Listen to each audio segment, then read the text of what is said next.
안녕하세요, 김원준입니다.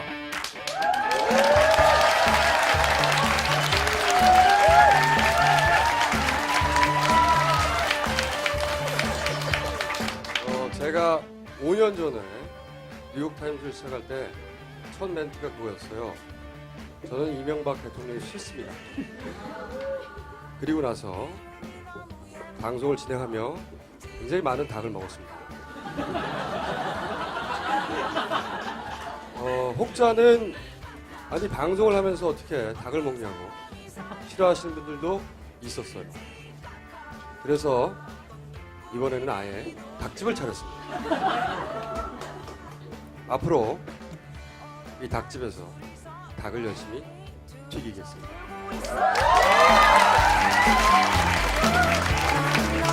자, 시작합니다.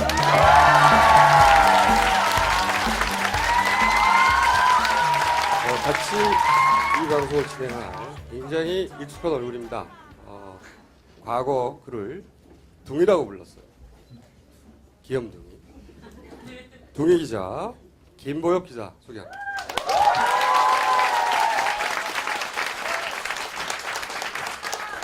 원래는 그 시사게이트를 진행하면서 그거를 좀 많이 지웠었거든요. 그리고 그렇게 불렀다고 하지만 처음에 그렇게 부른 사람은 김어준 총수였습니다. 김어준 총수가 부르니까 그렇게 따라 부르는 사람들이 조금씩 늘었어요. 하지만 저는 그 이름을 이제 더 이상 원치 않습니다. 그러므로 그건 잊어주시고요. 생각해보니까 길게 얘기하지 말까요? 네. 아무튼 닭집에서 닭은 네. 특정 인사를 지칭하는 건 아니죠? 아닙니다. 네. 그냥 보통 명사 닭이죠? 그렇죠. 닭은 매우 여러 가지 방식으로 요리할 수 있다. 앞으로 말 나온 김에 닭 요리 레시피도 저희가 접수하겠습니다. 이렇게 하면 닭이 맛있다.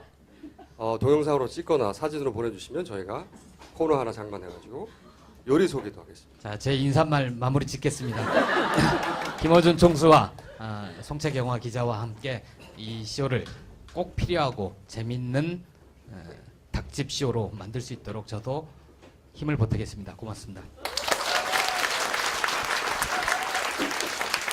자, 그 옆에 계신 분은 한겨레 신문, 네, 송채경화 기자입니다. 안녕하세요. 네, 저는 정치부에서 새누리당 출입하고 있고요. 사실 이렇게 많은 분들 앞에서 뭐 이런 거 진행하는 게 처음이어가지고 좀 얼떨떨한데 앞으로 재밌게 잘 해봤으면 좋겠습니다. 감사합니다. 이야기하는 걸 들어보니까 오래 가진 못할 것 같아요. 자, 한겨레에서 이렇게 얘기를 했어요. 한겨레 TV 부장님이 첫 프로그램의 조회수가 20만이 안 나오면 프로그램을 내리겠다. 웃기고 있다라고 말하고 싶습니다. 자, 그러므로 이 방송이 업로드되면 여러분들은 한 사람당 10회 이상씩 클릭을 해주시기 바라고. 자, 코너를 또 저희 PD가 만들었어요. 송채경화 기자의 KFC 이슈 브리핑이라는 코너. 자, 이 코너부터 먼저 보시겠습니다.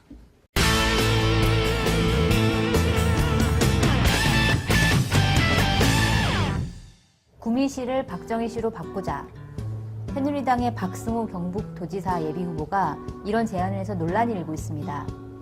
박정희시라고 하면 외국에 더 잘 알릴 수 있어서 수출에 도움이 된다고 합니다. 정말 수출에 도움이 된다고 생각하는 걸까요? 누리꾼들 사이에서는 일본 수출을 늘리기 위해서는 다카키 마사오시라고 쓰는 게 낫지 않겠냐는 의견이 나오고 있습니다.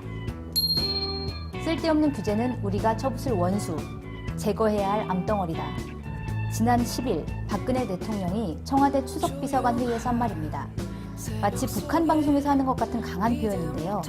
집권 2년차에 눈에 보이는 성과를 내야 하는 상황에서 박근혜 대통령이 참 절박했을 것이라는 분석입니다. 그런데 박근혜 대통령의 지난 1년을 보면 자신의 성취처럼 박이 많습니다.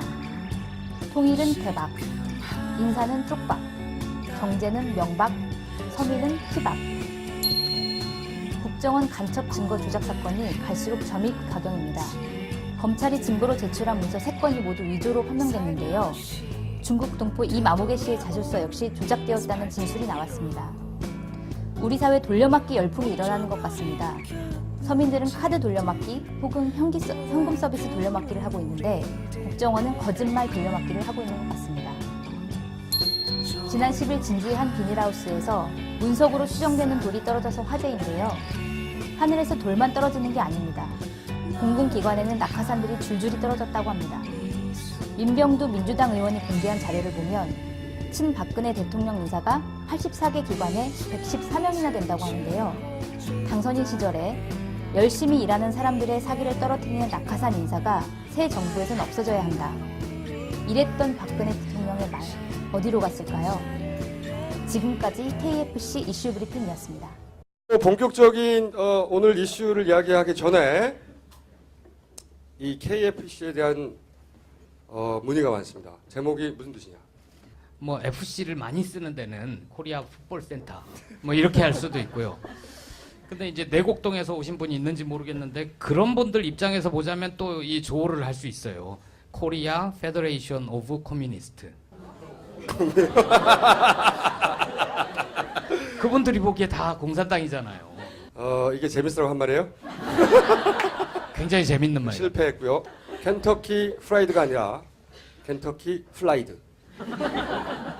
켄터키에서 난 적이 있는 닭. 켄터키 비행닭이라고 할 수 있죠. 응? 또는 켄터키 프리치킨. 켄터키 자유닭연맹. 켄터키 주에서 항의할 경우에 저는 한글로 바꿀 생각입니다. 그 K는 영어가 아니라 겐터키. 인칭 대명사죠.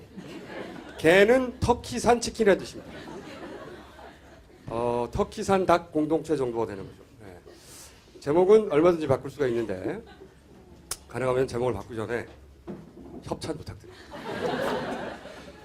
자, 오늘 저희가 첫 번째 시간에 모신 손님은 어렵게 모셨어요. 사실은 이분이 오늘 검찰도 다녀오셨습니다. 최근 언론 지면을 가득 메우고 있죠. 네. 언론에서는 서울시 간첩 증거 조작 사건이라고 자꾸 주장하는데 아닙니다. 서울시에서 조작했다는 건가요? 말이 안 되잖아. 그죠? 간첩이 스스로 조작했다는 거예요? 말이 안 되잖아. 이건 국정원 조작 사건.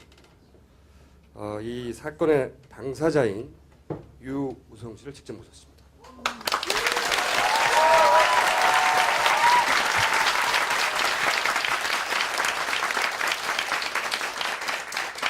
그리고 옆에 보시는 분은 이 사건을 해결하는데 혁혁한 공을 세웠다고 세간에 알려진 본인도 그렇게 주장하는 김용민 변호사 나오셨습니다.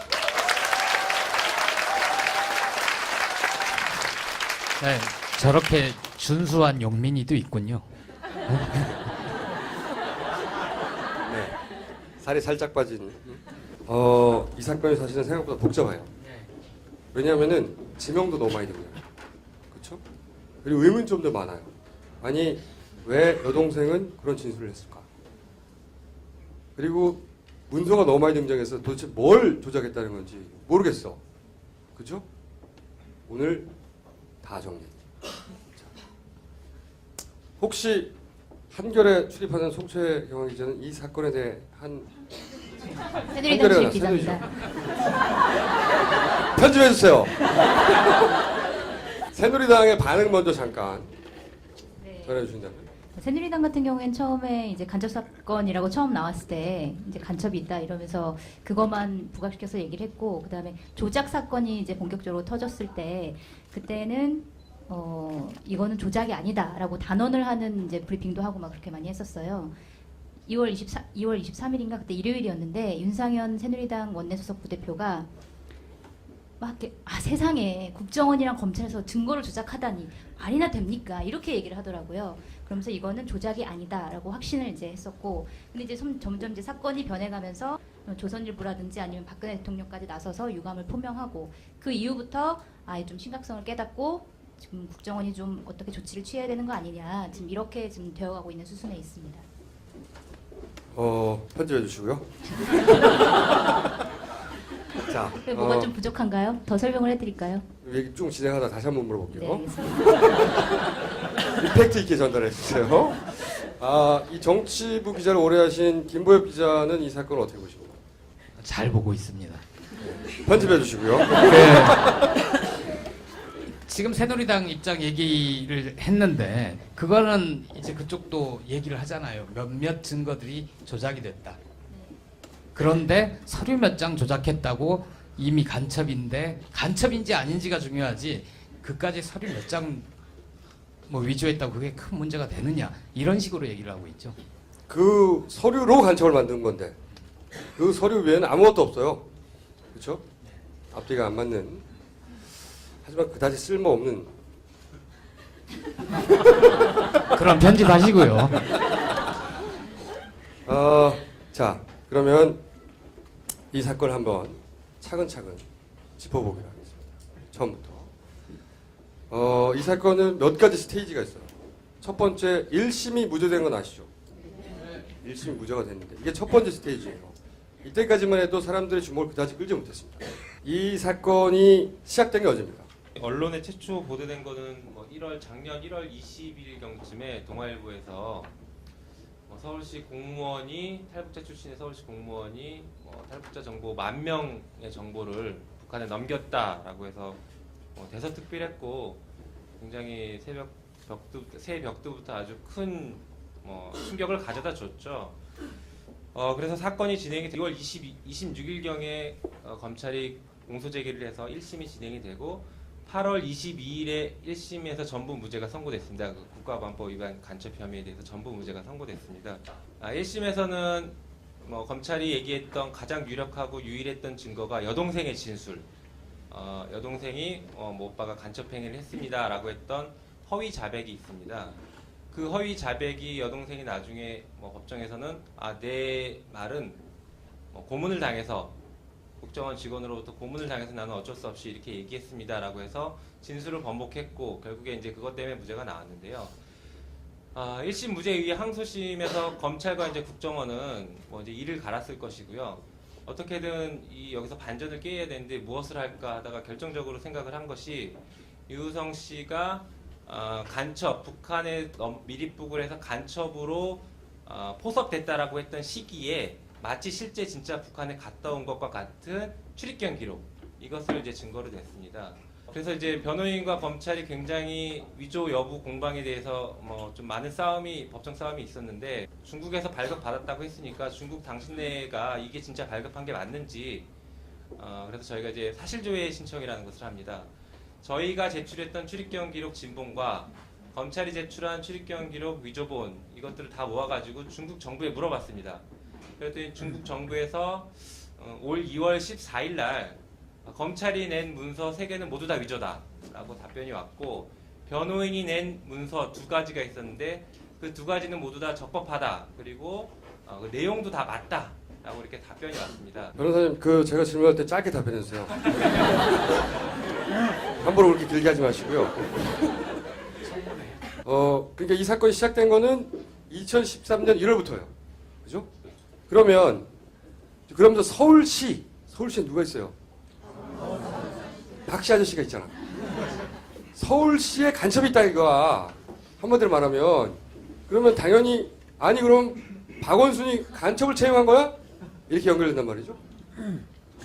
박원순 서울시장이 운영하는 그 서울시 공공기관에 간첩이 활약하고 있다.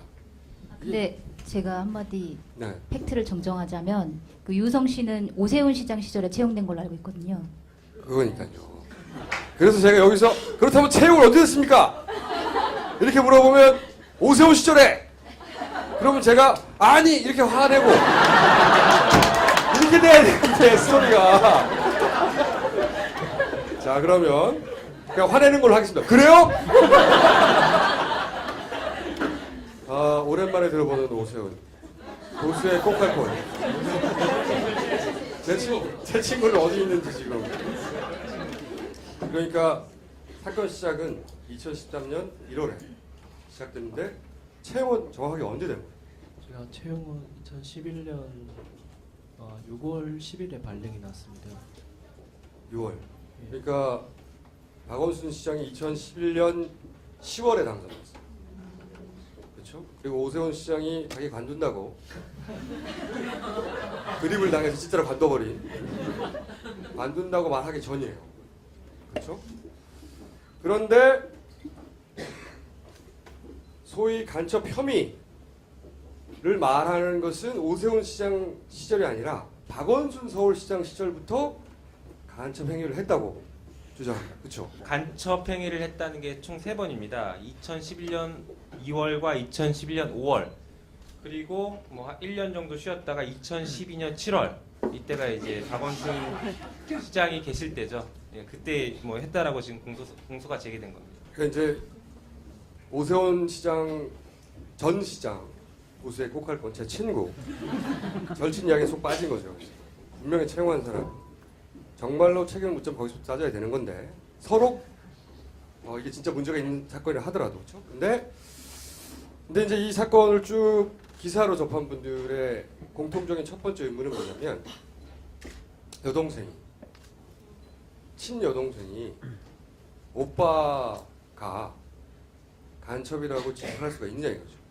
물론 이 진술 자체가 허위 진술이고 또 고문에 의한 것이라고 법원에서 무죄를 내긴 냈어요. 근데 일반적으로는 아니 여동생이 어떻게 그런 얘기까지 할 수 있냐고. 제가 가진 첫 번째 의문입니다. 이게 실제로 저도 그랬고 김보엽 기자도 그랬을걸요? 아마 그렇겠죠.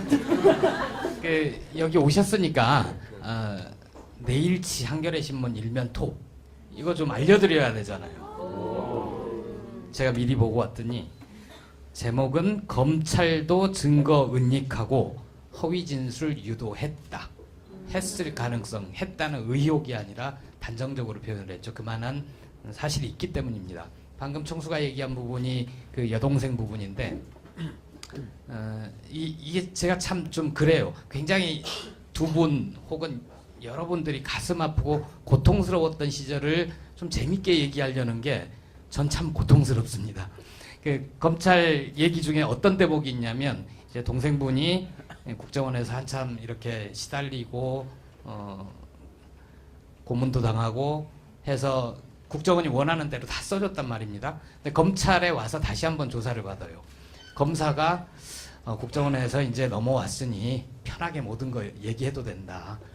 그 진술한 게 다 맞느냐 그랬더니 이 동생분이 그렇게 얘기하는 거죠. 아니에요. 그거 사실 다 허위고요. 진짜는 이겁니다라고 얘기를 했더니 검사가 딱 나가더래요. 굉장히 깝깝한 얼굴로 다시 들어와서 아니 그렇게 하면 내가 못 도와주지. 내가 도와줄 테니까 국정원에서 얘기한 대로 다시 검찰에서도 얘기해라.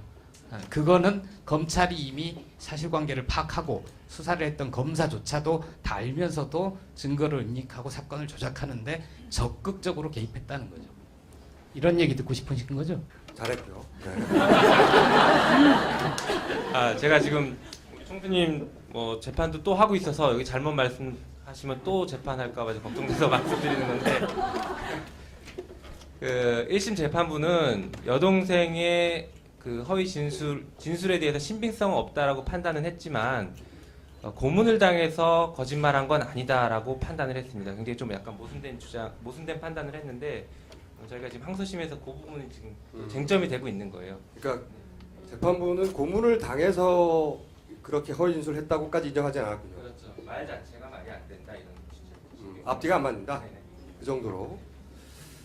그래서 제가 사실은 유호성 씨 사건은 김영민 변호사가 충분히 전후 과정을 다 알고 있는데도 불구하고 유호성 씨가 꼭 오늘 사실 검찰 갔다 왔거든요. 오늘도 괴롭힘을 당했고 그리고 가족들도 굉장히 힘들어하고 있고 아버님도 아프다고 하시고 그래서 오늘 못 나오실 뻔했는데 꼭 나오십사 했던 게 뭐냐면 그 얘기를 직접 듣고 싶었어요. 왜? 동생은 아무리 취조를 받고 힘들었다 하더라도 오빠가 간첩이라고 하는 이야기까지 했는지 일반적으로 이해가 잘 안 가서 그 얘기를 직접 들어보고 싶어서 그 대목을 위해서 이 자리에 나오셨는데 한번 물어봤어요? 동생한테 왜 그랬냐고? 사실은 제가 2013년 1월 10일에 긴급 체포가 돼서 그 국정원의 수사가 시작됩니다. 그 앞으로 조금 넘어가면 그 동생하고 아버지는 2011년 7월경 중국으로 완전히 이사 나옵니다. 동생은 중국에서 한 1년 정도로 정착하면서 북한에서 금방 넘어갔으니까 뭐 아무것도 모르니까 그 약간 그 사회에 대해서나 아버지가 몸 상태가 안 좋아서 그 아버지를 좀 돌보면서 한 1년 정도 지냈고요. 참고로 저희 어머니는 그 2006년에 그 대한민국에 지금 현재 정착 있는 많은 탈북자들처럼 그 가끔 저희 어머니랑 저랑도 전화 통화를 합니다. 그 국경지대 가까이 있을 때는 우리가 배 타고 이제 뭐 바다에 나가면 그 어느 정도 지대에 나가면 신호를 받고 전화 통화를 하는 것처럼 북한에서도 중국 전화를 가져다가 쓰면 어느 정도 위치에 있으면 그 신호를 잡고 몰래 전화를 합니다. 북한 정부에서는 그렇게 전화를 하는 걸 잡고요.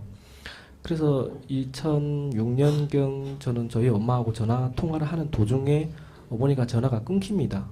아무 원인도 없이 끊기고 그로부터 24시간이 지나서 저는 중국에 있는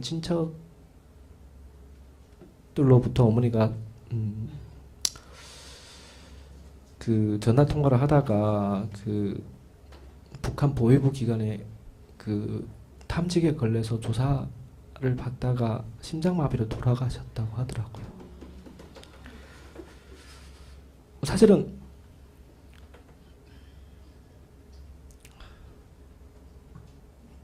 그래서 사실은 동생은 19살에 어떻게 보면 오빠 때문에 엄마를 잃었고요. 저는 우리 집안에서는 정말 죄인을 진 죄인입니다. 그래서 동생은 학교를 다니다가 그만을 뒀고요.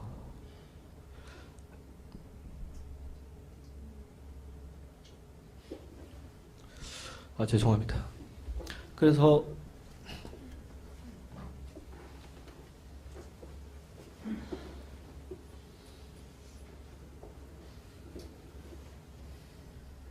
몇 년 지난 뒤에 제가 아버지하고 동생을 중국에 데리고 들어옵니다. 왜냐하면 아버지하고 동생을 더 이상 북한에서 고생시키기 싫었기 때문에. 그게 2011년도였습니다. 북한에 있는 집과 재산을 다 팔고 조상들이 묘까지 다 파서 다 없애버리고 다 하장하고 어머니 유고를 모시고 중국에 들어와서 아버지가 몸 상태가 더 이상 안 좋기 때문에 중국에서 치료를 받아야 됐습니다. 그 아버지는 혼자서 중국에서 계속해서 살 수가 없어서 아버지가 옛날에 알던 분하고 교제를 가지면서 장래 앞으로 새엄마 될 수도 있는 분을 만나게 됩니다. 그 1년 뒤에 2012년도경에. 그래서 동생은 더 이상 아버지랑 같이 아버지를 모실 같이 안 있어도 될 것 같은 판단이 들어서 제가 2011년도에 서울시에 들어가서 일을 하고 있어서 제가 돈을 벌 수가 있어서 동생을 데리고 들어오게 되면 사실은 저 때문에 어떻게 보게 되면 학교도 못 다니고 아버지를 모셨고 집안일을 했기 때문에 제가 데려다가 학교도 보내주고 한국에서 좋은 남자를 만나서 시집도 보내려고 했습니다. 정말 너무 오랜 시간 동안 저도 한국에서 10년 가까이 혼자서 살았고요. 그래서 그것 때문에 동생을 데리고 들어오게 됐고 제가 직접 데리고 들어와서 국정원에 신고를 했습니다. 동생을 데리고 왔다고.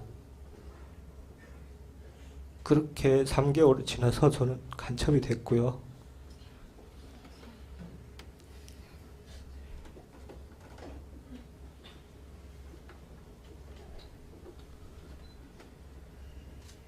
동생은 조사기관에서 그런 말을 하더라고요.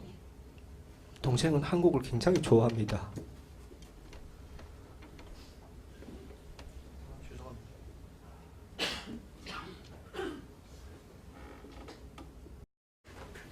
제가 어제 동생하고 전화통화를 했습니다.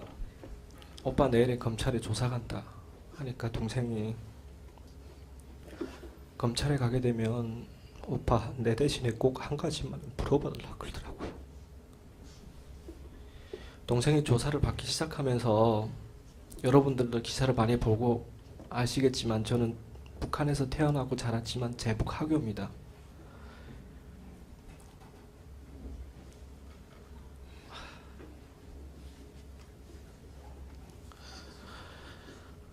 그 동생은 조사기관에서 수사관들이 조사를 할 때 A4 용지라가 하교 류가료라고 써가지고 앞에라 한 장 붙이고 뒤에라 한 장 붙이고 사람들 앞에라 내세워놓고 굴려고 줬다 그러더라고요.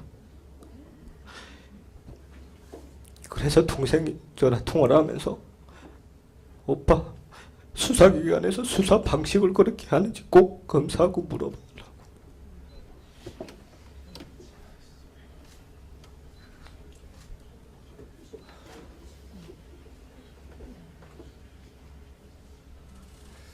거기 쓰라고 한 글씨의 뜻이 뭐예요? 북한에서 살고 있는 제북 하교가 들어왔다고. 그래 동생은 엄청 많이 울었어요. 모르겠습니다. 진짜 수사기관이 그런 방식으로 수사를 해가지고 어떤 사람을 모욕 주고 굴욕 줘가지고 어떤 진술을 그렇게 받아낸 그런 방식이 있는지는 저도 지금도 잘 모르겠고요. 그 동생은 그렇게 조사를, 사실은 저는 국정원에서 20일 동안 조사를 받고 검찰에서 30일 조사를 받았습니다. 그리고 50일 조사를 받았습니다. 서울구치소에서 편지를 쓸 수도 있었고요. 영치공이 있으면 사탕하고 과자도 사 먹을 수가 있었습니다. 동생은 정확히 6개월 동안 179일 동안 혼자서 조사를 받았고요. 매일과 같이 조서를 써야 됐고, 제가 한 4개월 만에 제가 조사를 시작하면서 요구했던 게 있습니다. 처음에 들어가서 날 보고 간첩이라서 무슨 거 어떤 근거로 간첩이라고 얘기하니까 동생이 진술했다 그러더라고요. 동생이 다 얘기했으니까 너도 빨리 얘기해라. 동생하고 대질 수사를 단 한 번이라도 해주면 내가 아니라는 걸 충분하게 증명하고 아니라는 증인과 아니라는 증거를 제가 수도 없이 계속 얘기를 했습니다. 그런데 제가 주장한 거는 하나도 안 받아지더라고요. 검찰에 이송돼서 제가 검사한테 제일 처음으로 얘기한 게가 동생하고 단 한 번만 대질만 시키면 이 모든 것이 거짓말인 것이 증명될 거라는데 그것도 안 이루어졌어요. 동생은 그렇게 얘기를 하더라고요. 아무리 아니라고 얘기해도 원하는 진술 나올 때까지 계속 써야 되고 계속 얘기를 해야 되니까. 동생이 살고 있는 방은 시계도 달력이 없습니다. 시계는 있었다고 들었는데 날짜가 어떻게 가는지도 몰랐고, 또 오빠를 간첩이라고 얘기하는 것 자체가 동생이 그때 심정을 처음에는 저도 너무 안 믿겠는데 나중에 동생 말을 들으니까 너무 힘들어서 동생은 탁상시계에 있는 유리를 깨가지고 자해를 하려고 했다가 동생분이 조사받을 때 예. 그 북한에서 온 김현이도 잘 살고 있지 않느냐, 간첩, 오빠가 간첩이라는 걸 확인을 하고 잠깐 들어가서 살다 나오면 김현이처럼 잘 살 수 있다, 이런 회유도 있었나요? 예, 실질적으로 그게 재판 공판서에도 나와 있고, 예, 동생이, 많은 사람들은 잘 몰라요. 동생이 아무튼 나왔잖아요 이렇게 생각하겠는데, 동생이 나온 거는 여기 옆에 계시는 김용민 변호사님과 여러 변호사님들 인신구제 신청이라는 재판을 통해서 동생이 나오게 된 겁니다. 제 발로 나온 게 아니라. 그래서 인신구제 재판을 통해서 동생이 그동안에 억울했던 부분이 언론을 통해서 나가기 시작된 거고요. 동생을 취재하는 과정에서 거꾸로 오빠도 다 풀었다 네. 라고 또 동생한테 얘기를 했다고 하던데, 그것도 동생한테 들어보셨어요? 이제 동생이 조사를 할 때 오빠는 이미 이런 것을 수사기관에서 다 얘기를 했는데 너가 자꾸 아니라고 부인하게 되게 되면 오빠한테 더 불리기 아니냐, 도와줄게 얘기하라 가지고. 사실은 저는 아버지가 모시고 들어와서 저는 효도를 하고 싶어서 아버지를 모시고 들어왔습니다. 여러분들 다 가족 있잖아요. 저도 아버지를 효도해서 중국에 모셨는데 아버지는 1년도 안 된 사이에 10년 이상을 늙었고 사실은 콩팥에 종양이 생겨서 수술을 해야 되는데 재판 때문에 수술도 못하고 있고 검찰은 공소유지를 하겠다고 계속 그리고 있고 그래서 여동생이 고문도 당했다고 나중에 보도가 됐는데 그 내용은 뭐예요? 동생이 초식에 처음에 들어갔을 때 여자 수사관하고 남자 수사관이 있었다고 합니다. 남자 수사관은 그 머리를 때렸다고 하고 여자 수사관은 머리를 이렇게 머리 여자가 조금 기니까 머리를 잡아당기면서 그렇게 수사를 했다고 그러더라고요. 저기에. 사실은 저는 그런 얘기를 했을 때 처음에 동생 기자회견 통해서 그런 얘기 나왔을 때 저는 너무나 쇼킹했고요. 지금은 사실은 21세기에 2013년도 과연 이런 일이 일어날 수 있는지 도저히 저는 이해가 돼요 이제. 이 이야기는 여기까지 하기로 하고 그리고 어려운 자리에 직접 얼굴을 내고 이렇게 많은 분들이 오신 자리에서 얼굴을 직접 내고 인터뷰를 하는 건 처음이에요. 여기까지만 하고 이제 나가실 건데 박수 부탁드립니다.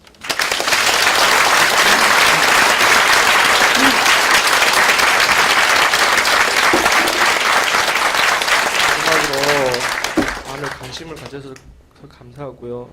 사실 제가 혼자라고 생각지 않습니다. 여기에 변호사님들도 계시고 그리고 많은 언론인들 계시고 특히 여러분들이 이 사건을 진상을 밝혀야 이 진상이 밝혀진다고 생각합니다. 그리고 뭉쳐야 진실이 밝혀지고 저희 가족처럼 다시는 억울한 이런 사건이 없었으면 좋겠습니다. 부탁드립니다. 감사합니다.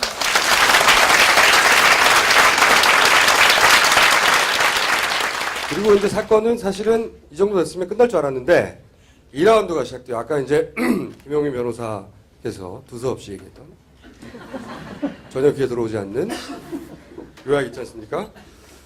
이제 항소심이 벌어진 거예요. 항소심이 두 번째 재판. 여기서는 첫 번째로 서류 공방 위원이 벌어져요. 아까 여러 가지 서류가 등장했잖아요. 딱 한번 정리해 드릴게요. 중요한 서류가 5개가 등장합니다. 5개. 첫 번째 서류 제가 여기 적어놨어요. 저도 못 외워가지고. 일단 국정원이 검찰에 건네서 법원에 제출된 국정원이 만든 아직까지 만들이라고 하지 맙시다. 국정원이 제출한 서류 3가지 중요한 거. 첫 번째 활용시 외워두세요. 활용. 언론에서는 허룽이라고도 합니다. 같은 데인지 몰라 헷갈려 그래서 활용시 공항국 입경관리과 별로 어려워요? 에서 발급한 출입경 기록. 이걸 우리나라 말로 쉽게 얘기하면 여권 아니 출입국 기록 같은 거죠. 우리말로 하면. 네, 간단하네요.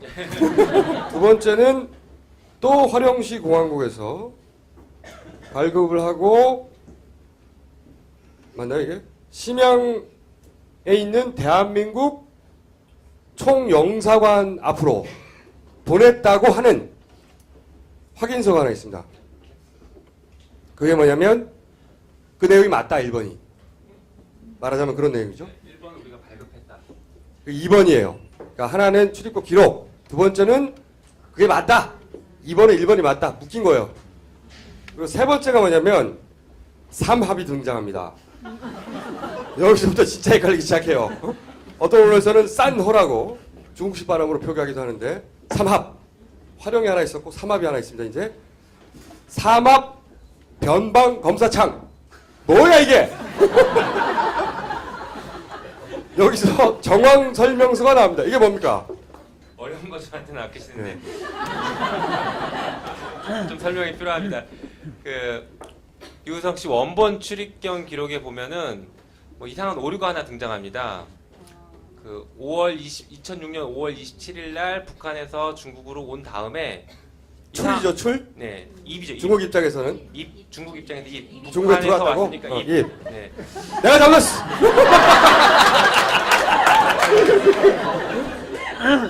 네, 그 기록이 하나 있는데 그 다음에 또 5월 27일 날 뭐 한 50분 뒤에 다시 북한에서 중국으로 들어온 기록이 있고요. 그리고 6월 10일 날 또 북한에서 중국으로 들어오는 기록이 있습니다. 다시 말해서 중국으로 들어오는 것만 있는 거예요. 3번 연속으로. 북한에 나간 적은 한 번인데 중국에 3번 들어오는 기록이 있습니다. 그것도 어떤 날은 하루에 50분 간격으로 다시 출국에 다시 들어온 거야. 네. 근데 출국 기록도 없이 입. 네, 그래서 이게 이 원본 기록이 이상하니까 저희들도 봤을 때 이상하니까 뭐 이게 맞는지를 그 삼합이라는 곳에 가서 저희가 확인서를 받아왔습니다. 그때 삼합에서는 아 이거 기록 오류다. 자기네가 시스템 뭐 전산 시스템을 만들면서 오류가 생긴 거다. 그래서 아예 없는 기록이다. 이렇게 답변을 해줬어요. 그게 이제 뭐 정황 설명서라는 뭐 저희가 답변서를 들고 왔는데 그거를 법원에 제출하니까 검찰에서는 뭐 국정원을 시켰겠죠. 국정원에서 다시 저희가 그 받아온 삼합에서 받아온 문서가 위조다. 이게 3번이에요. 그게 3번입니다. 이제 이해했죠? 졸라 복잡해. 4번. 출국 기록이 저쪽에서 이상하게 있으니까 진짜를 떼고 싶었던 거죠. 그래서 여기서도 출국 기록을 따로 갔어요. 이번엔 연변이 나옵니다. 연변 조선족 자치주 공안국 출입경 관리국.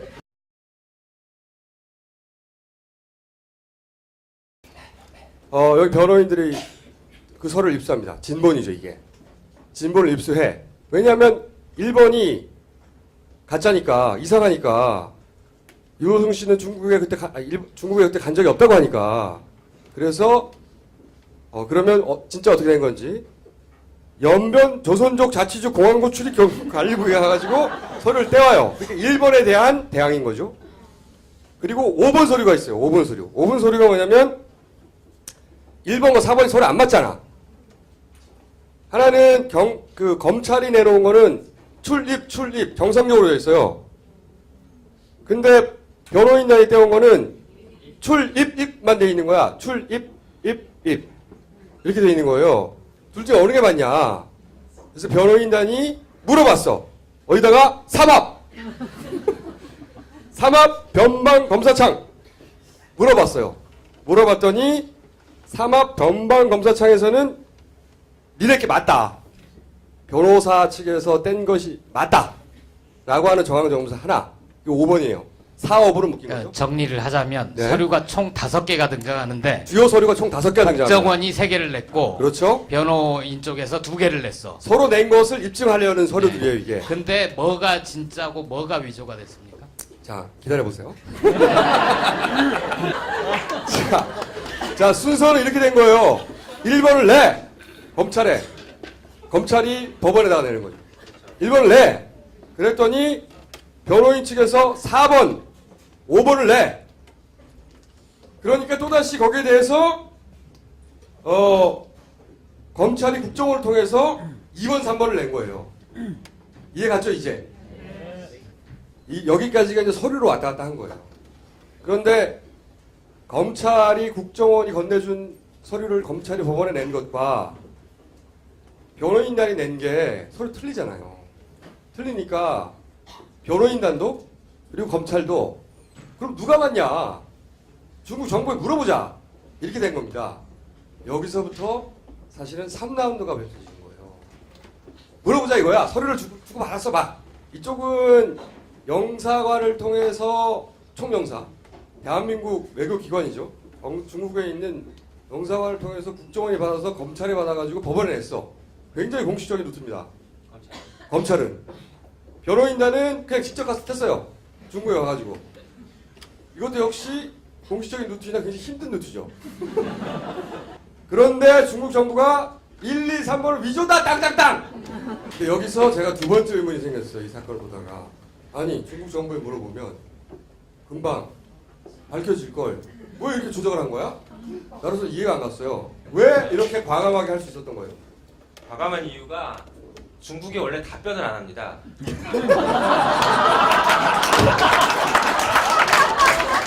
다른 사건에서도 중국에 물어보면 중국이 답변을 안 합니다. 그런데 이 사건에서도 뭐 사실은 저희도 답변 올지 기대 안 하고 물어봤고 검찰도 검찰은- 자신 있었던 거야. 자신 있어. 사실은 저희가 먼저 물어봤고 검찰이 몇년 뒤에 올 거라고 그렇지. 생각. 검찰이 저희가 물어보니까 자기는 가만히 있으면 안 되니까 3일 뒤에 물어봅니다. 자기들도. 네. 그래서 양쪽에서 물어본 거예요. 그래서 답변 안 올 줄 알고 물어봤는데 갑자기 답변이 옵니다.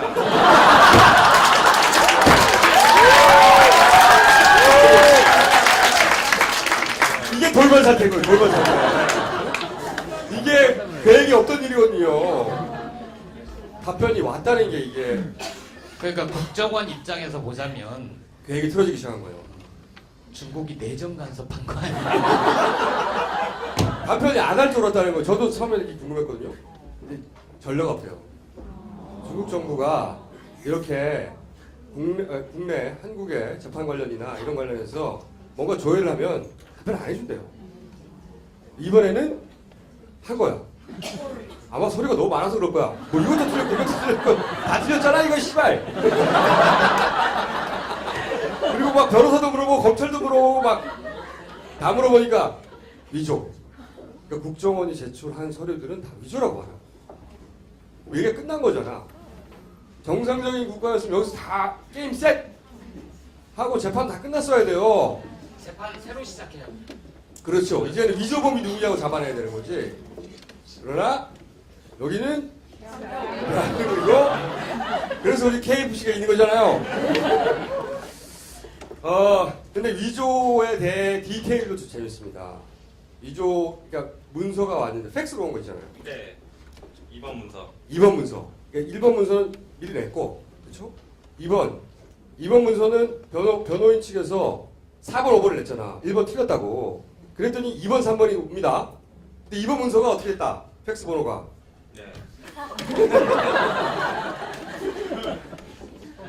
이제 이번 팩스가 오는데 아까 말씀하신 뭐 활용해서 1번 문서를 우리가 발급했다라는 팩스가 옵니다. 그런데 그 팩스가 활용해서 우리나라 선양 총영사관으로 오는데 활용해서 보내면 활용시 공항국의 팩스 번호가 찍혀서 오는 게 정상인데 이상하게 갑자기 9680이 2000번이라고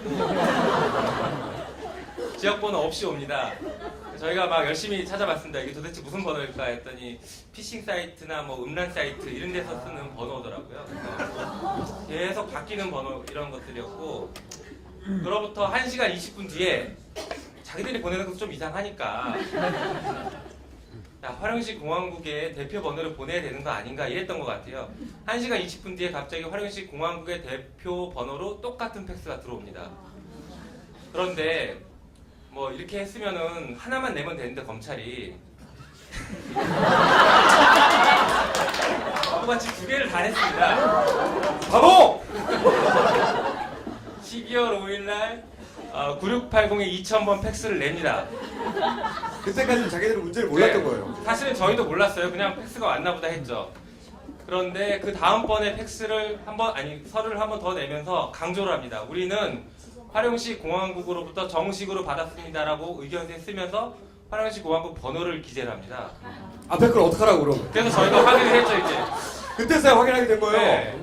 보니까 2개가 왔고 2개를 보니까 활용시 공항국 대표 번호 강조했는데 앞에 걸 보니까 시간이 다르고 번호가 다른 거예요. 그래서 저희가 이제 이 부분을 위조 주장을 강력하게 했습니다. 그리고 여기서 문제가 되는 건 뭐 아시겠지만 팩스는 보내는 사람이 발신번호 지정 가능하거든요. 그래서 저희도 한번 해봤습니다. 저희 사무실에서 가짜 활용시 공항국이라고 타이핑해서 활용시 공항국 대표 번호로 해서 다른 변호사 사무실에 보냈습니다. 팩스를. 뭐 그대로 가져 0433 해가지고. 그래서 그거를 증거로 냈습니다. 법원에. 이거 아무나 할 수 있습니다라고. 김 변호사님 저 질문. 자기가 잘했다는 거예요. 또 많은 사람들이 좀 의문을 갖는 대목 중에 하나가 영등포 한 호텔에서 자살을 시도한 그분, 네. 국정원의 이름을 아주 정확하게 불러주셨던 그분, 네. 그분의 유서에 보면 다른 참 옳은 얘기 많이 하고 가끔 네. 허튼 소리도 좀 하고 그러시는데 그분 유서의 마지막 대목에 그런 부분이 있지 않습니까? 네. 어쨌든 요성 씨는 간첩이 맞다. 네.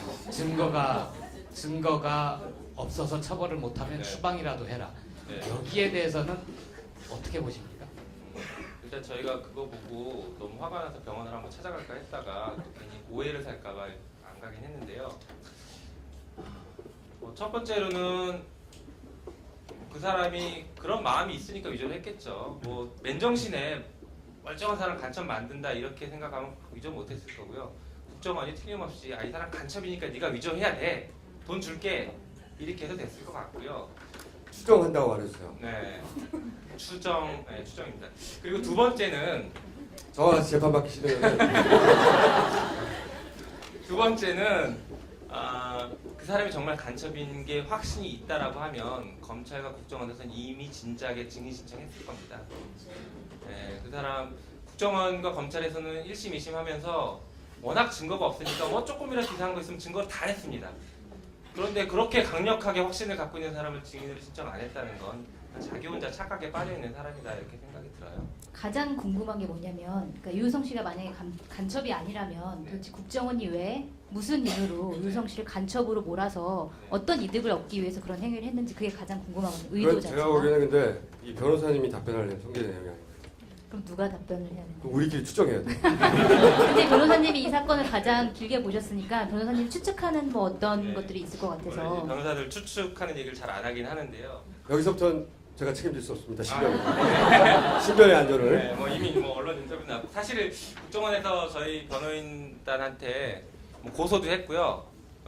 명예훼손으로 고소도 했고 지금 뭐 6억 원의 손해배상 청구도 해놓은 상태입니다. 그래서 저도 지금 재판 진행 중입니다. 국정원 직원들이랑.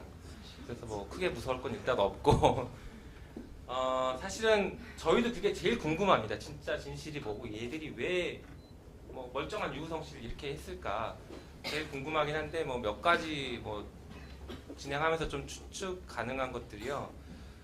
국정원 직원들 개인들 입장에서 보면 자기들 뭐 승진이나 뭐 이런 것들의 개인적인 영달이 뭐 기본적인 바탕이었을 것 같고요. 국정원 조직 차원에서 보자면 그리고 검찰 조직 차원에서 보자면 이 사건을 정치적으로 좀 이용을 했다라고 생각이 듭니다. 예, 마침 또 이 사건이 언론에 대대적으로 보도가 된 때가 국정원 댓글 사건이 한참 시끄러웠던 그 시기여서 댓글 사건을 덮으려고 좀 성급하게 터뜨린 게 아닌가 이런 좀 생각이 들어요. 저도 사실은 그 의문에 대해서 생각을 해봤는데 제가 의문이었던 건 뭐냐면 댓글 사건이 터진 건 2012년 12월 11일이었거든요. 네. 근데 그 류가려 씨 그러니까 유우성 씨 동생분이 그러니까 국정원에 잡혀가서 그러니까 허위 진술을 강요받은 것은 2012년 11월부터란 말이에요. 그러니까 사실은 댓글 사건이 터지기 전부터 이 여동생은 그러니까 허위 진술을 하라고 요구를 받았어요. 네. 그렇기 때문에 그 시기상 과연 그 댓글 사건을 무마하기 위해서 국정원 이런 것들을 꾸몄을 거라는 약간 그 정황상에 안 맞는 부분이 좀 있더라고요. 거기에 제가 두 가지 답변 드릴 수 있을 것 같은데요. 첫 번째가 국정원에서는 지금 북한 탈북자들을 중앙합동신문센터라는 곳에서 계속 조사를 하고 있어요. 최장 6개월 동안. 그 과정에서 간첩으로 의심될 수 있는 사람들에 대한 정보가 너무 많아요. 그게 막 만들었을 수도 있고 실제 자기들이 의심했을 수도 있는데 그래서 굉장히 많은 카드를 만지작 하고 있습니다. 만약에 국정원에서 어떤 댓글 사건이나 어떤 정치적인 대형 이슈가 터지지 않았으면 이 사건도 그냥 수면 아래로 가라졌을 가능성도 있어요. 혹은 나중에 나왔을 수도 있죠. 그게 이제 만지작거리다가 언젠간 터뜨렸을 수 있는데 그게 이제 첫 번째 가능성일 수 있고요. 두 번째는 그 당시에 이제 대선이 한참 얘기가 되고 있었고 양 그 대표 주자 모두가 국정원에 대한 어떤 개혁안을 얘기하고 있었고 뭐 수사권에 대해서 뭐 여러 가지 얘기들이 나오고 있을 때였어요. 그래서 국정원에서는 우리 살아있다는 걸 보여줘야 된다 이런 어떤 절박함도 있었을 거라고 알아 생각해요. 간첩 있잖아 네. 이런. 네. 근데 여러 그런 간첩 두 가지가 좀 얘기하셨듯이 여러 카드가 있는데 기왕이면 이제 다홍치마라고 간첩 사건 중에서도 나중에 서울시장 선거에 활용 가치가 있을 수 있는 기왕이면 그걸 고르는 게 낫잖아요. 그쪽 입장에서 보자면 만약에 이 사건이 이런 식으로 빵빵빵 터지지 않았으면 갑자기 중국 정부가 답변을 한다든가 이러지 않았으면은 지금까지 계속 끌고 아마 서울시 지방선거 할 때 서울시장 선거 때 간첩 사건 어떻게 할 거냐고 답변하라고 박원순은 끊임없이 나왔겠죠. 그런 용도 복합적이겠죠. 거기에 그 저기도 있잖아요. 1차전이 있었잖아요. 박원순 시장하고 국정원 간은 사찰 그렇죠. 공방이 있었던 거고 거기 법정으로도 번졌었던 거고. 그래서 그 총수가 처음에 얘기한 게 참 이렇게 구구절절히 얘기 안 해도 되는 게 정명 제대로 이 사건의 이름을 부르면 되는 거죠. 그 신문 비교해 보시면 그 조중동 뭐 이런 신문에서는 서울시 공무원 간첩 사건 이렇게 나옵니다. 조금 공정하게 하려는 데가 이른바라는 표시로 이렇게 헛다운표를 치고요. 그런데 이제 좋은 신문 한겨레 같은 곳에서는 국가정보원 간첩 조작 사건 혹은 최소한 아주 최소한 합의할 수 있는 내용은 국가정보원의 간첩 증거 조작 사건 이게 아주 바른 표현인 거죠. 그렇게 불러야 돼요. 자, 여러분 마지막 정리를 해볼게요. 여기서 끝나야 되잖아. 중국 정보 가짜래잖아. 여기서 일단 해야 되는데 검찰이 갑자기 자기들이 위조라고 단정하지 않고 조사를 해보겠다고. 아니 중국 정부에서 아니래잖아. 아니 중국 서류는 우리가 더 잘한다 이건가? 말이 안 되잖아.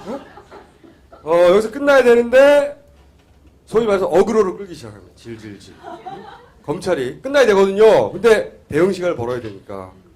그래서 여기서 또 다른 제 4라운드 돌발 사태가 발생. 뭐냐? 내가 위조범이다. 저 김모 씨 3번을 얘기한 김모 씨가 내가 위조범이라는 얘기를 검찰 조사를 받다가 해버린 거죠. 여기서부터 사실 급격하게 무너지기 시작하는 거죠. 버팀목이 사라진 거죠. 왜? 검찰을 방패막이로 검찰이 조사하니까 이게 위조도 아니다 말하지 말고 좀 기다려 이렇게 하고 싶었는데 검찰 조사를 받으러 갔던 그 김모 씨가 내가 했어요. 돈이 오갔고요. 내가 했어요. 말해버린 거죠. 근데 제가 듣기로는 또 지역 얘기를 하는 네, 검찰이 가져온 국정을 통해 가져온 그 서류는 그 지방에서는 발급할 수 없는 서류를 가져왔대요. 처음부터 그 부분만 얘기해주세요. 딴 거 네. 많은데 그 알겠습니다. 부분만. 중국에는 뭐 성이 있고 그 밑에 무슨 자치주가 있고 그 자치주 밑에 여러 가지 시들이 있습니다. 그런데 출입경 기록을 뗄 수 있는 곳은 발급받을 수 있는 곳은 자치주급 공항국에서 뗄 수 있어요. 그래서 아까 얘기한 연변조선족 자치주 공항국에서만 출입경 기록을 뗄 수가 있어요. 정상적으로. 그런데 검찰에서 발급받은 것은 그것의 하급기관인 화룡시 공항국에서 떼와요. 화룡시 공항국 출입경 관리과에서 떼옵니다. 가봤더니 출입경 관리과가 없어요. 출입경 관리 대대가 있어요. 그리고 거기는 발급 권한 자체가 없습니다. 쉽게 얘기하면 우리 여권 발급 받을 때 구청 가서 하지 동사무소 가서 못 하잖아요. 지금 그런 격이에요. 동사무소 가서 발급 받았다 이게 정상적으로 발급 받았다 이렇게 모를 줄 얘기하고요. 그리고 왜 하필 화룡이냐 얘기했더니 아까 말씀드린 삼합이 이제 북한과 중국을 왔다 갔다 하는 통로인데 이 삼합이라는 곳이 화룡시 소속이다라고 주장을 하면서 그래서 화룡이다 이렇게 얘기를 해요 검찰이. 저희가 확인해 봤더니 화룡이 아니라 용정시입니다. 그 옆에 시. 그러니까 뭐 구글만 딱 뒤져봐도 나옵니다 바로. 인천으로 왔다 갔다 했는데 수원에서 떼온 거예요. 수원 동사무소 가가지고. 근데 이제 지도를 잘 보시면 헷갈릴만 한 게 가운데 있어. 그러니까 3번만 위조가 된 게 아니고 1, 2번도 말이 안 되는 거죠. 기본적으로. 다 가짜야. 근데 그게 이제 다 가짜인지 아닌지 헷갈리게 만들고 있죠. 언론을 통해서. 마치 3번만 가짜인 거죠. 자, 마지막으로. 네. 저희 변호인단은 처음부터 이거 간첩 조작 사건이다. 저희 증거 조작은 뭐 얘기 안 하고 간첩 조작이다라고 처음부터 치고 들어갔고 그렇게 확신하고 사건을 변론을 했습니다. 저희가 간첩 조작이라고 확신을 하고 사건을 진행했던 게 어떤 이유였었냐면요. 여동생의 진술이 유일한 증거였는데 여동생의 뭐 고문 협박 이런 거 다 빼서라도 여동생의 진술이 말이 안 돼요. 여동생이 진술한 대로 뭐 중국에서 무슨 일이 있었다라는 거 저희가 이제 중국 다 가서 확인해봤더니 전혀 들어맞지가 않아요. 근데 오히려 유우성 씨가 그때는 어디 가서 뭐 했고 뭐가 가면 뭐가 있다 이 말이 다 맞아 떨어지더라고요.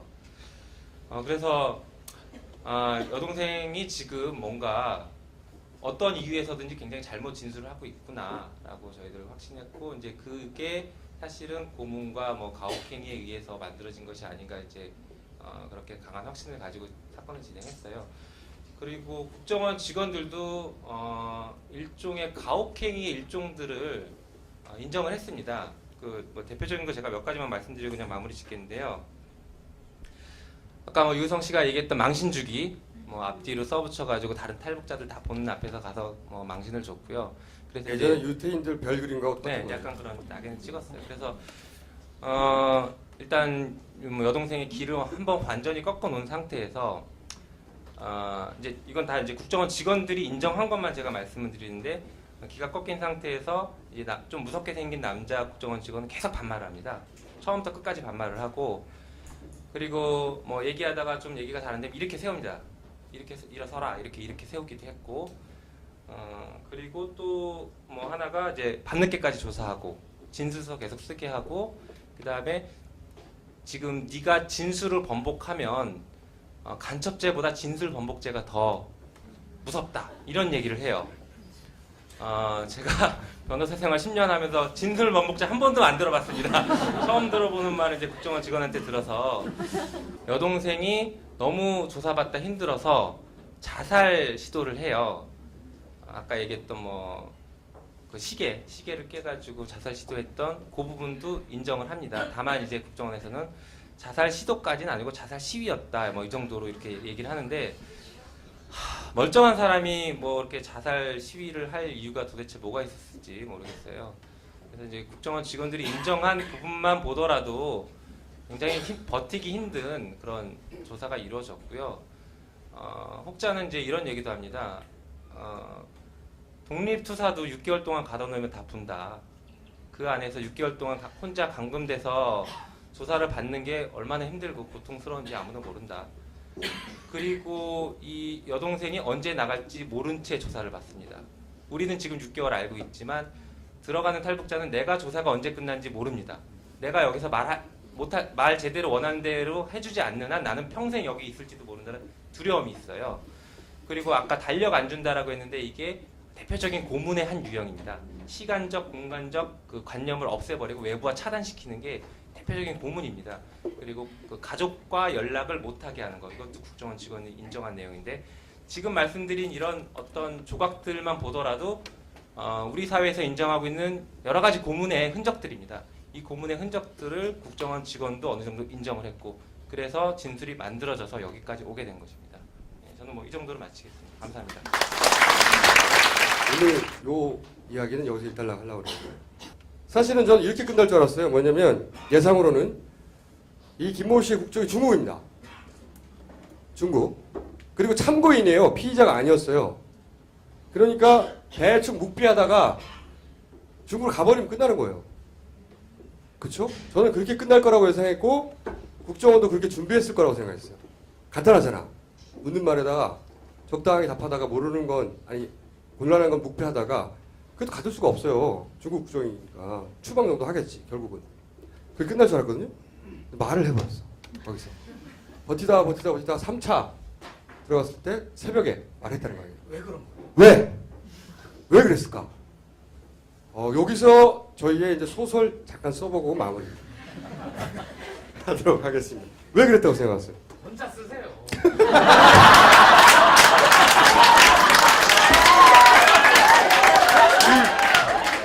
나만 걸리라고. 송채 기자님은 어떻게 생각하십니까? 왜 그랬다고 생각하세요? 저도 뭐 추측일 뿐인데 네. 그러니까 얼마 전에 제가 새누리당 모 의원과 이제 점심을 먹으면서 얘기를 들었어요. 그분이 이제 국정원과 굉장히 관계가 깊은 분인데 국정원이 욕을 되게 많이 얻어먹는다. 정보원들한테. 왜냐하면 정보원들 관리를 너무 잘 못한다는 거예요. 예를 들어서 정보원이 어떤 정보를 가져다 줬으면 그거에 대한 대가를 이제 지불을 하잖아요. 근데 정보원들끼리도 이제 막 서로 경쟁을 한대요. 그래서 똑같은 자료를 누가 먼저 갖다 주느냐에 따라서 약간 이제 내가 먼저 갖다 주면 돈을 받고 약간 이런 식인데 다른 나라 같은 경우에는 이제 정보원 관리 차원에서 이제 그런 정보를 갖다 주면 두 개를 다 받고 다 어느 정도 지불을 하는데 국정원 같은 경우에는 먼저 갖다 준 사람한테 지불하고 선착순! 선착순인 거예요. 약간 그런 시스템. 식으로 이제 관리를 하다 보니까 어. 정보원들이 이제 먹고 살기도 힘들고 너무 관리가 제대로 안 된다라는 불만이 굉장히 많다 이런 얘기를 들었어요. 근데 이번 건도 약간 그런 불만, 그러니까 유서를 보면 거기에 1,000만 원 받을 게 있다, 얼마 받을 게 있다라고 써 있잖아요. 그러니까 약간 그런 부분들이 좀 채워지지 않은 부분들이 있지 않았을까라는 생각이 들고. 불만설. 예, 그런데 거기다가 이제 국정원이나 검찰이 모든 것들을 자기한테 뒤집어 씌우려고 한다라는 어떤 위기감 그런 것들이 어느 정도 있지 않았을까라는 좀 추측을 해봅니다. 여기 1번 불만설이고요. 저도 설이 하나 있어요. 저도 생각을 해봤거든요. 그런데 이분이 그러면 처음부터 얘기했을 텐데 불만이 있다면 술술술술 다 물어봤을 텐데 보면은 버티다 나름 새벽에 입을 열었단 말이죠. 저는 이게 이제 국정원의 욕망, 국정원 다 덮어야 되지. 그리고 김모 씨의 욕망, 자기는 벌 받지 말아야 돼. 그리고 검찰의 욕망, 검찰은 어떤 불만이 있었냐면 자기들은 직접 위조하지 않았는데 위조의 공범으로 지금 취급받는 거예요. 그러니까 그걸 벗어야 돼. 이 세 가지가 막 엉켜있다고 생각을 하는데 국정원은 당연히 김 씨한테, 김모 씨에게 그냥 묵비하고 가. 그럼 다 끝나. 중국적이니까. 중국 국적이에요. 탈북자 아니에요. 그렇게 얘기했을 거고 김모 씨도 처음에 그 정도 생각했을 것 같아. 근데 이제 검찰이 적당히 하지 않고 자기들 죄도 벗고 그러니까 성질 나잖아요. 자기들은 위조 안 했는데 다 덤태겠으니까. 그리고 채도무권 있잖아. 생각해 보면 내내 국정원한테 당해왔어요. 검찰이 이번 기회에 우리도 최소한 칼자루는 줘야 되겠다. 이런 욕망이 있었던 거지. 그래서 계속 물어본 거지. 꼬시고 해요하고. 그래서 어느 순간 네 국정원이 널 보여주고 왔냐. 너한테 불어라. 그 답변을 꼭 듣고 싶었을 것 같아요. 검찰 입장에서 쓰지 않더라도 혹은 적당히 쓰더라도 그런 욕망이 하나 있었을 것 같고 그래서 전 욕망 충돌설입니다. 이거. 이거는 락항하고 어떤 관련이 있는 이론이다. 락항하고는 관련이 없어요. 근데 여기서 저는 그래서 유서를 보고 이제 불만설을 제시하셨는데 저는 이런 관점에서 보니까 여기까지만 얘기하고 일단 하실 거예요. 오늘은 이 사건은 2타는 다음 시간에 유서를 보고 좀 딴 생각을 했어요. 무슨 생각이냐면 거기 보면 국정원이 자기가 신경 써주지 않는다 이런 얘기가 있어요. 그런데 이제 저는 다른 정보원들은 신경 안 쓸지도 몰라요. 평상시에. 혹은 그런 불만이 있을지도 몰라요. 근데 이 사람은 입만 잠만 뻥긋하면 끝장나거든요. 국정원이. 그렇잖아요? 국정원 요원들이 국보법 위반을 하는 거예요. 거꾸로. 증거를 조작했으니까. 국정원이 국보법을 위반하는 거라고. 그리고 이 정도 되면 국정원장도 날아가. 그러니까 신경 안 써줄 리가 없어. 이 사람한테. 적어도 검찰에 손잡고 데려갈 때는 필요한 걸 다 줬을 거라고. 그러니까 신경 써주지 않아서라고 하는 불만은 저는 거꾸로 어떻게 생각했냐면 국정원은 개입을 이 사건의 수사에 개입하지 않고 검찰 수사에 성실히 응하고 있습니다. 그러니까 이 사람은 불만까지 있는 거예요. 우리가 신경 써주지 않아서. 그런 국정원 마음이 담긴 거예요. 무슨 얘기인지 아시겠어요? 그러니까 이 서류는 유서를 통해서 말을 한 건 평소 어려운 거는 그렇게 쉽게 얘기하면서 왜 이거는 그렇게 어렵게 그러니까 얘기해요? 이 유서에서 말을 하는 건 김 씨가 아니라 국정원이라는 거지. 저희 추정은. 우리는 이 사람이 불만을 가질 만큼 사실은 관여하지 않고 있다는 거야. 그 말을 할 필요가 있었거든, 국정원 입장에서는. 그렇잖아요? 저는 그런 설이. 그런 신경이 설. 떨어지는. 왜 신빙성이 떨어지냐고 생각하는지는 알겠는데 또 그런 생각을 한 거는 안철수를 들먹이잖아요. 갑자기. 이 양반이. 오늘은 여기까지 하죠. 정치법 끼지 말라고. 그런 유서의 내용이 있어요? 있어요. 안철수 어쩌고저쩌고 하면서.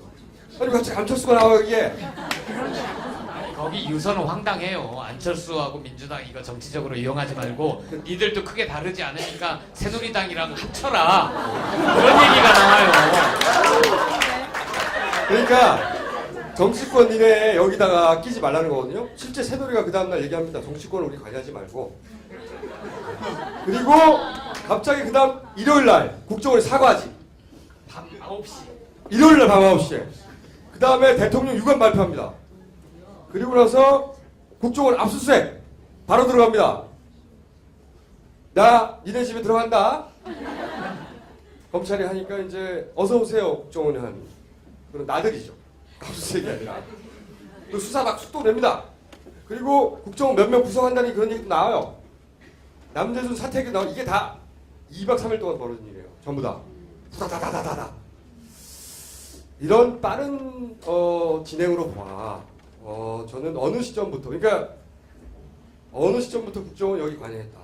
자살 기도 사건, 자살 그 자체가 진짜인지 가짜인지를 제가 말할 수는 없으나 그 사건은 어느 정도 관여했다. 이게 저희 설입니다. 유서 포함하여 설, 욕망 충돌설 플러스 관여설 소설이죠. 신비성 없다고 얘기해줘요. 나 좀 살게.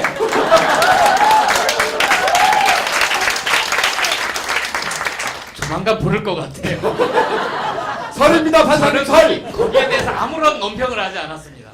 자, 자. 오늘 이거 마무리 자. 짓고 우리 여기까지 이해하셨죠? 네. 전체 윤곽이 이렇게 정리를 해줘야 이 사건이 뭔지. 남은 거는 이제 사퇴하냐 마냐. 사퇴 정도에서 그러니까 국정원장을 사퇴 정도에서 꼬리를 자르냐 마느냐 간보기를 하고 있다. 현재 스코어 여기까지 하고요. 저희가 선대인 수장님을 여기 초대한 것은 선대인 수장님이 쭉 쉬고 계시기 때문에. 나름대로 엄청 바빠요. 그리고 선대인 소장님을 제가 놀려먹기 굉장히 좋기 때문에 불러서 참조 경제에 대해서 참조 좀 발음을 잘해야 돼요. 참조경. 그 참조. 참조예요? 우리 좀 참읍시다. 참조경 아시죠? 아 참조 나름 패러디인데 웃기지가 않네요. 자 오늘 어떤 이야기를 하시려고 합니까? 월세 과세 오늘 주제라고 하는데 이 주제를 선정하신 이유가 뭡니까? 최근에 뭐 가장 이슈가 되는 문제입니까? 언제 최근에 크게 이슈가 되죠? 경제면 안 읽으시죠, 총수는? 안 읽죠. 아니 근데 이거는 임대할 그 주택이 있는 막힌다 막혀. 집주인들 아니 아까 들만 상관이 있는 거 아닌가요? 아니. 국정원 조작 사건 할 때는 막 굉장히 신났어. 지금은 질문도 버벅거려. 이게 뭐야? 일단 주택 임대차 선진화 방안이라는 걸 정부가 내놨어요. 그렇죠. 예. 전혀 선진화 방안이 아니죠. 이거는 그럼 누굴 위한 대책입니까? 뭐 부동산 부자들을 위한 대책이라고 내놨는데 스텝이 좀 꼬였어요. 지금. 왜요? 이런 거거든요. 그 지난해 828 대책 나온 건 아시죠? 1%대 뭐 초저금리, 뭐 좀 어려운 말 써서 뭐 수익 공유형, 손익 공유형, mortgage 뭐 이런 이야기 나왔었잖아요. 무슨 얘기를 하시는 거예요 지금? 못 알아듣겠잖아. 집을 사는데 서민들이 집을 사는데 네. 여러 가지 형태로 초저금리로 집을 사게 해주는 거예요. 왜냐하면 예. 집이 안 팔리니까 니들한테 빚 내줄 테니까 집 사라. 이 대책이 828 대책이에요. 그렇죠. 일단 이렇게 얘기를 해주세요. 이야기 하려고 그랬어. 근데 뭐 한마디로 요약하면 빚내서 집 사라 대책이었죠. 저는 이걸 지금 정부가 하고 있는 걸 토끼몰이라고 해요. 왜 토끼몰이냐? 828 대책은 전세 세입자들한테 너희들 지금 전세값 오르니까 힘들지. 집 사. 싸게 돈 빌려줄 테니까 집 사. 그래서 이제 집을 사도록 토끼몰이를 하는 거예요.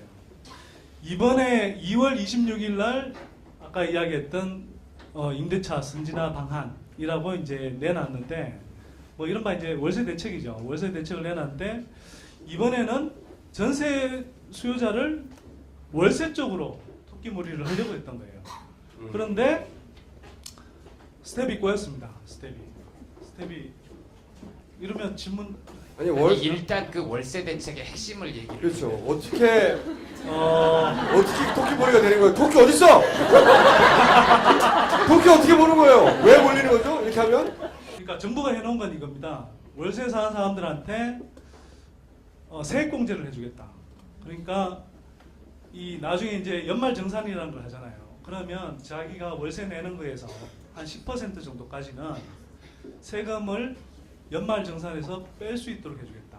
그러니까 세금을 줄여준다는 것인데 한편으로는 어찌 보면 세금의 형태로 월세 한 달치 정도를 덜 내게 해주겠다는 거예요. 그러니까 웬만하면 전세 살다가 월세를 살고 싶다 이런 생각을 할 수도 있죠. 또 한편으로는 월세 세입자 입장에서는 왜 한 달치가 빠지는지 설명해 주세요. 세액공 청수만 건가? 잘못했어. 야, 나는 청수한테 막 씹힐 줄 알았는데 간간히 씹으니까 재밌네.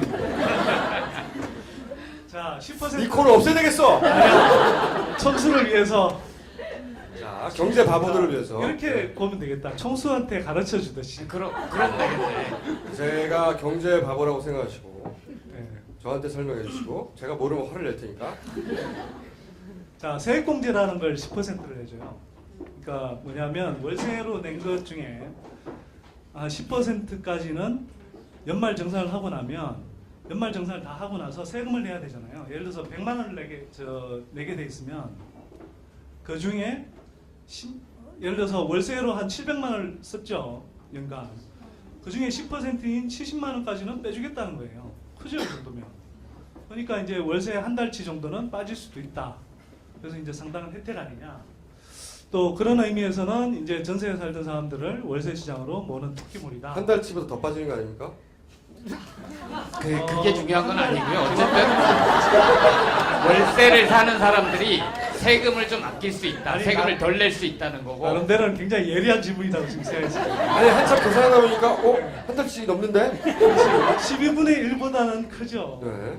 대충 이제 한 달치 정도라고 이제 이야기를 할 수 있는데. 또 하나가 있잖아요. 월세를 주는 사람들. 자 거기서 이제 제가 스텝이 꼬였다고 그렇죠. 얘기했습니다. 자 이제 무조건은 어떻게 할 거야 그러면? 자 이제 왜냐면 세수 부족분이 생길 거예요 그러면. 그 부정범은 법인세 올리면 되거든요. 자, 그 이야기는 조금만 이따 하시고요. 자, 이렇게 혜택을 주고 싶은데 문제는 뭐냐면 지금까지 임대소득을 신고하는 집주인들이 아무도 없었어. 네.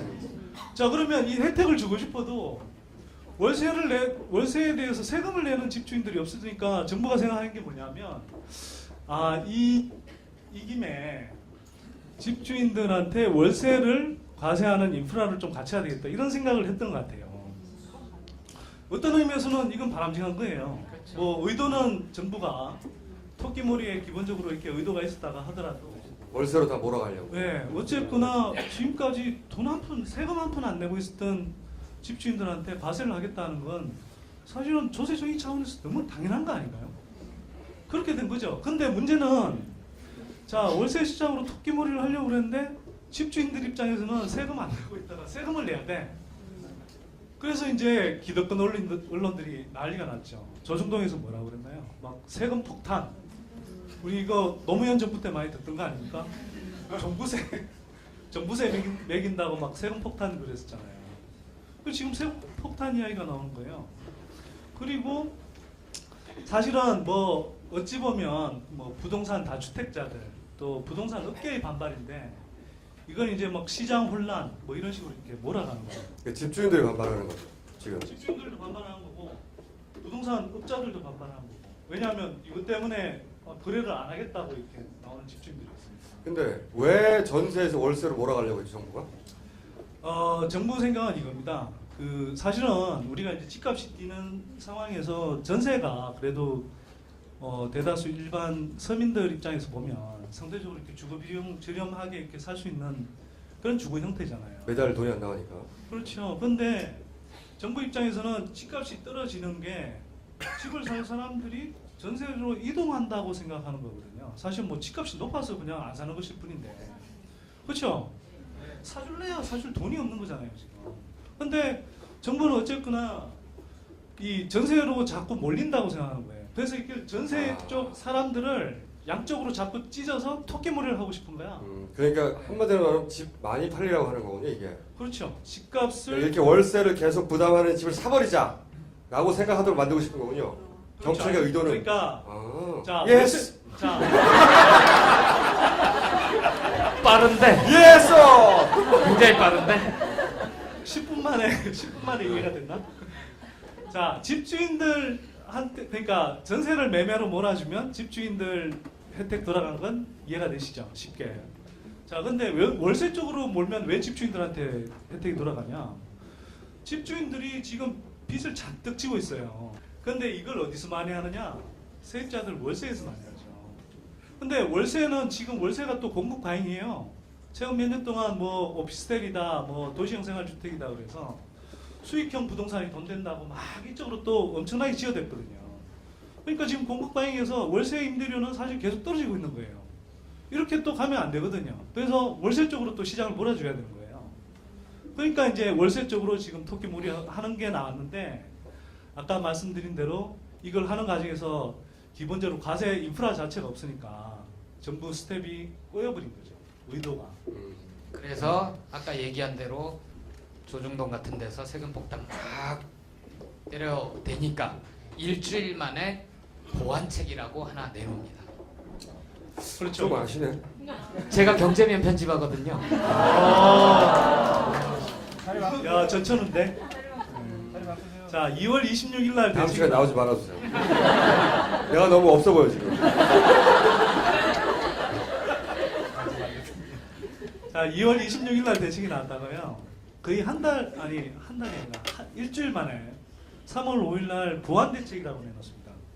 근데 말이 보완 대책이지요. 사실은 뭐 2월 26일 날 내놓았던 대책을 무력화하는 대책, 또 후퇴 대책이죠. 원래는 정부가 이제 이 과세를 하기 위해서 과세 자료가 없는 거예요. 그래서 2월 26일 날 원래 내놓았던 대책은 뭐냐면 월세 세입자가 계약을 맺으면 월세 임대를 하게 되면 확정일자를 받죠. 보증금 조금이라도 들어가면. 그래서 그 확정일자 3년치 400만 건을 과세 자료로 활용하겠다고 그랬어요. 근데 지금 등록하고 있는 집주인들이 거의 뭐 5%도 안 되죠. 그러니까 5%도 안 되는 거예요. 자, 그럼 과세를 하고 싶은데 할 수가 없잖아요. 그래서 정부가 이제 짜낸 묘안이 뭐냐면 확정일자를 받으면 이거 행정가청에 다 등록이 됩니다. 자, 등록이 되는데 이게 이제 임대계약을 맺은 걸 정부가 자료를 갖고 있는 거 아니에요. 투명하게 공개가 그러면 여기서 임대소득이 발생했을 거다라고 이제 추정을 할 수 있고 그걸 가지고 이제 과세 자료를 일정하게 이제 산정을 할 수 있는 거죠. 그래서 이제 그걸 하겠다고 했고 무려 3년치를 소급해서 적용을 하겠다고 그랬어요. 처음에 나왔을 때 정부가 미쳤나 싶더라고요. 3년치를 거두겠다는 거네 그러면. 그러니까 그래서 정부가 야 이거 공산당이 하는 거예요. 만약에 이게 이쪽에서 주장했으면 진보주의에 주장했으면 공산당이라고 했을 텐데. 아니, 정북이라고 그러지. 그렇지. 네. 그래서 야, 그 이야기 하니까 그러네. 그 얼마 전에 KBS 라디오 나가서 이 문제 관련해서 그 자유기업원이라고 그 정경련에서 이렇게 돈 대주는 그 기업원이 하나 있어요. 연구소. 거기 관계자하고 이렇게 뭐 대담을 하고 그랬는데 그 양반은 막 정부를 막 씹어대고 내가 막 정부를 막 옹호했다. 내가 그래서요. 박근혜 정부를 내가 침박이 됐나 싶더라고요. 순간 방송 많이 들었어. 아니 그래서 내가 순간적으로 정체성의 혼란을 겪었어요. 그런데 3월 5일 날 보완 대책이라고 했지만 제가 아까 후퇴 대책이라고 했죠. 3년간 하겠다는 걸 그냥 올해 것만 할게. 소급 안 하고요. 자, 과세도 원래는 올해부터 하기로 돼 있었는데 14년, 15년 치는 비과세, 16년 치부터 하는데 자, 2016년부터 할 때도 2주택자인 경우에 임대소득이 2천만 원 이하인 경우는 여러분들 자영업 해보신 분들은 아실 텐데 소득 좀 있으면 종합소득세를 내잖아요. 종합소득세는 세율이 높아요. 근데 그걸 종합소득세를 안 내고 일반 가세를 해서 14% 단일세율로 일반 분리가세를 하는 걸로 그렇게 혜택을 주는 걸로 정리가 되고요. 물론 뭐 3주택자 또 20만 원 이상은 16년부터는 하기로 했는데 여기서부터는 어렵네. 어렵나? 아니, 나 물어보고 싶은데 지금 자, 다른 사람들 다 알까봐 나만 모르는 건지. 또 하나가 뭐냐? 왜냐하면 정부가 내세운 논리는 있잖아요. 어. 왜냐하면 그 임대 사업자라고 하더라도 이 양반들이 다 집이 여러 채 있거나 아주 부유하거나 그게 아니라 집 이제 한 2채 가지고 그걸로 소득으로 은퇴해서 사는 사람들, 이 양반들한테 너무 많은 과세를 하면 그런 곤란하지 않느냐, 경우라면 그 이유를 내세웠어요. 그런 경우라면 그런 사람들한테만 비과세나 공제 혜택을 주면 되죠. 근데 왜 그냥 일률적으로 잘라서 2천만 원이냐고. 예를 들어서 여러분들 2주택 정도 되려면 연봉이 대충은 기본적으로 좀 사는 사람들이겠죠. 그렇지 않나요? 그리고요, 지금 좀 정말 열받는 이야기 해드릴까요? 제가 이걸 안 받기만 해봐래. 댓글 자, 여기까지 하고 정리합시다. 자. 열받는 이야기. 세금을 내는 5%는 세율이 얼마를 내고 있느냐? 2.5%입니다.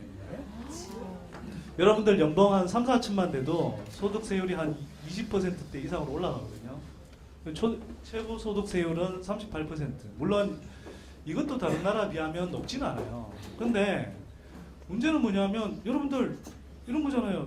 열심히 땀 흘려서 번 근로소득인데 여기에 대해서 막 20%, 30%씩 세금을 내는데 이거는 상대적으로 고소득층 자산가가 주로 갖고 있는, 그렇게 해서 임대소득을 올리는데 이건 불로소득에 가깝단 말이에요. 집 관리하는 게 얼마나 힘든데. 자산가인가?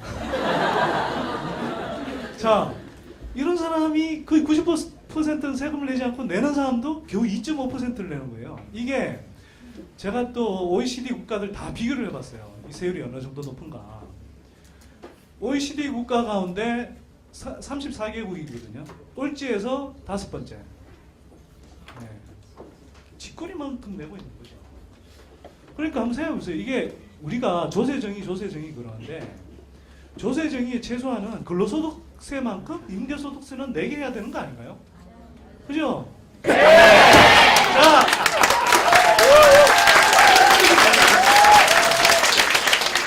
자, 편집을 하시겠죠 뭐. 그러니까 집으로 장사하는 사람들 최소한 월급 받는 사람만큼 세금 내라는 거 아니에요. 그렇죠. 한마디로 뭐, 말해서. 예. 이렇게 얘기해 주세요. 아니 근데 이게 또 그렇게 되더라도 문제가 있을 수 있는 게 이 집을 가진 사람과 거기에 월세를 들어 사는 사람의 힘이 균등하지가 않잖아요. 따라서 집을 가진 사람한테 임대소득에 대해서 과세를 하면 이 집주인은 다시 그만큼의 부담을 자기의 을인 세입자한테 전가할 가능성이 있다는 거죠. 자, 제가 또 뭐 그런 우려. 저도 이 생각을 했는데 먼저 말했네. 자, 여기까지 답변하고 그러면. 저도 뭐 그런 우려가 전혀 없다고 이야기하는 건 아니고요. 그런데 이것부터 한번 생각해 보세요. 왜 조중동이 반발할까? 왜 부동산 다주택자들이 반발할까? 부동산 업자가 반발할까?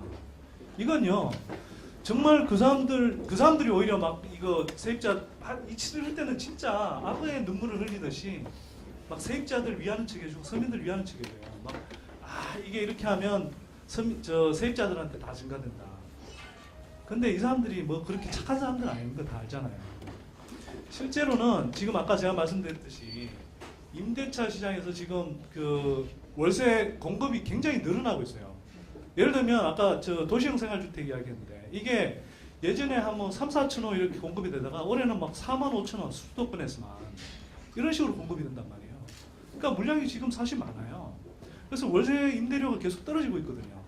사실은 그래서 지금 어찌 보면 일시적으로라고 하긴 좀 길지만 하여튼 최근 몇 년 사이에는 오히려 집주인이 세입자를 구하기가 쉽지가 않아요. 어찌 보면 월세 시장에서는 적어도.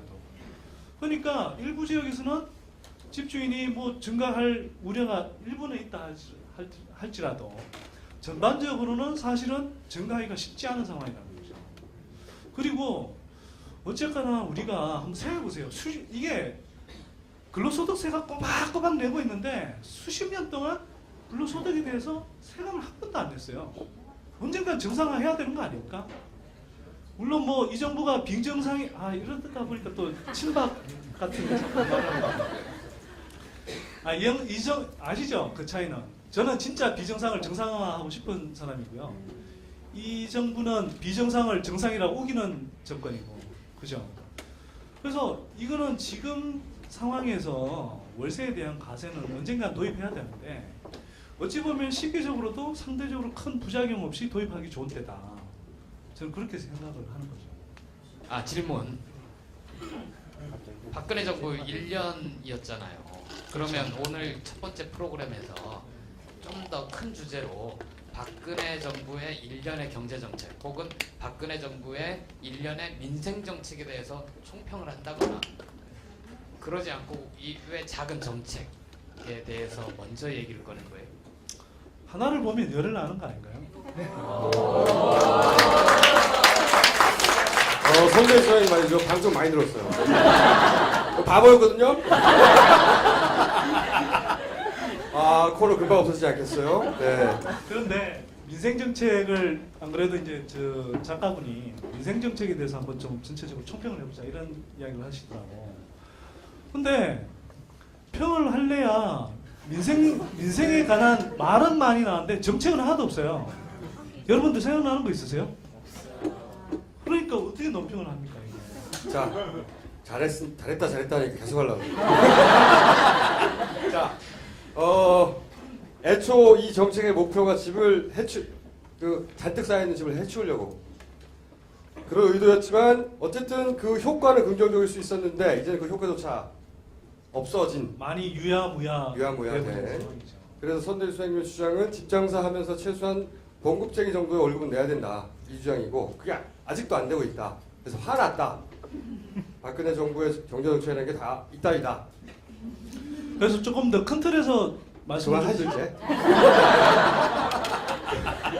자, 겨우 이랬기 때문에. 자, 뭐 그래도 정리는 좀